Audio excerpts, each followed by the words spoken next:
नाजरीन, उम्मीद करती हूँ कि आप सब खैरियत से होंगे। नाजरीन, आज की वीडियो में एक बहुत ही ज़्यादा अहम टॉपिक लेकर आए हैं, जो टॉपिक ऐसा है कि तमाम औरतों जो कि ख़ास करके शादीशुदा हैं उनके लिए बहुत ही ज़्यादा ज़रूरी है कि वो इस वीडियो को सुनें और इस पर अमल भी करें, जिससे उनकी दुनिया आखिरत दोनों संवर सकती हैं।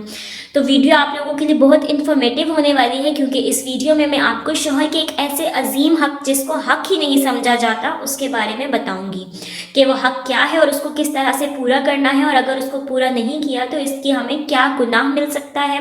और क्या इसका नतीजा निकल सकता है। तो वीडियो को आप लोगों ने मुकम्मल ज़रूर देखना है, और इसके साथ ही अगर आप लोगों को हमारी वीडियोस अच्छी लगती हैं तो वीडियो को लाइक कीजिए,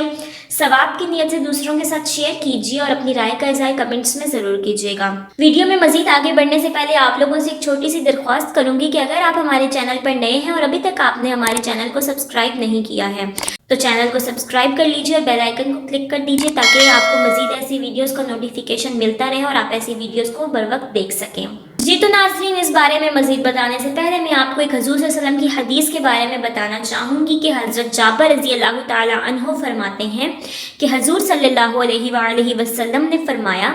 अगर तुम में से कोई शख्स किसी औरत को देखे और वो उसे अच्छी लगे तो उसे चाहिए कि अपनी बीवी के पास आए,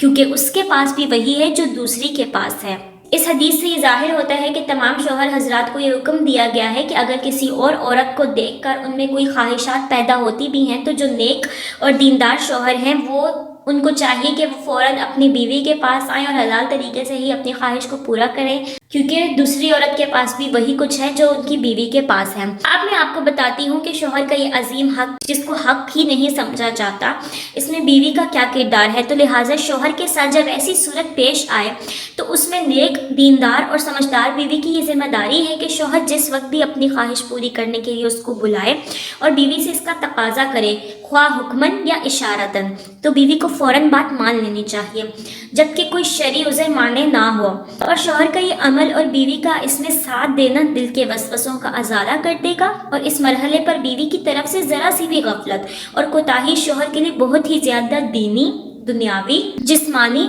रूहानी, नफ्सियाती और तिब्बी लिहाज से नुकसान का बायस बन सकती है। अगर बीवी शौहर को इनकार कर देगी या मोहब्बत के साथ उसका साथ नहीं देगी और हीले बहाने करेगी कि मुझे ये काम है, मुझे वो काम है, गुस्ल करने में देर लगती है, बच्चों के कोई काम है, वगैरह वगैरह, तो शहवत का गलबा अगर यहाँ नहीं गिरेगा तो कहीं ना कहीं तो गिरेगा, और नाजायज़ जगह पर जब ये शहवत पूरी होगी तो बीवी भी इस गुनाह में शरीक होगी कि ये गुनाह करवाने का जरिया बने।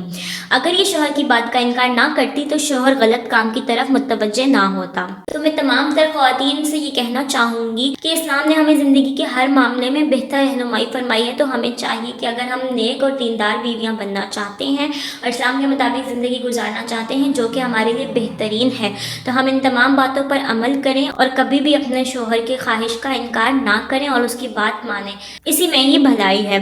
क्योंकि अगर शौहर कोई भी गुनाह इस तरह का सरजद करता है तो उसमें ख़वातीन भी बराबर की शरीक है, क्योंकि वो इस गुनाह का ज़रिया बनी। तो उम्मीद है कि वीडियो आप लोगों को समझ आई होगी और आप लोगों के लिए मुफीद साबित होगी। वीडियो अच्छी लगे तो वीडियो को लाइक कीजिए, अपनी राय का इज़हार कमेंट्स में ज़रूर कीजिएगा और इस नियत से दूसरों के साथ शेयर कीजिए कि लोगों में ये आगाही फैल सके और तमाम तरह ख़वातीन इन बातों पर अमल कर सकें और हमें इस चीज़ का सवाब मिल सके। ख्याल रखिएगा अपना, दुआओं में याद रखिएगा। आपसे मिलते हैं अपनी नेक्स्ट वीडियो के साथ, तब तक के लिए खुदा हाफिज़।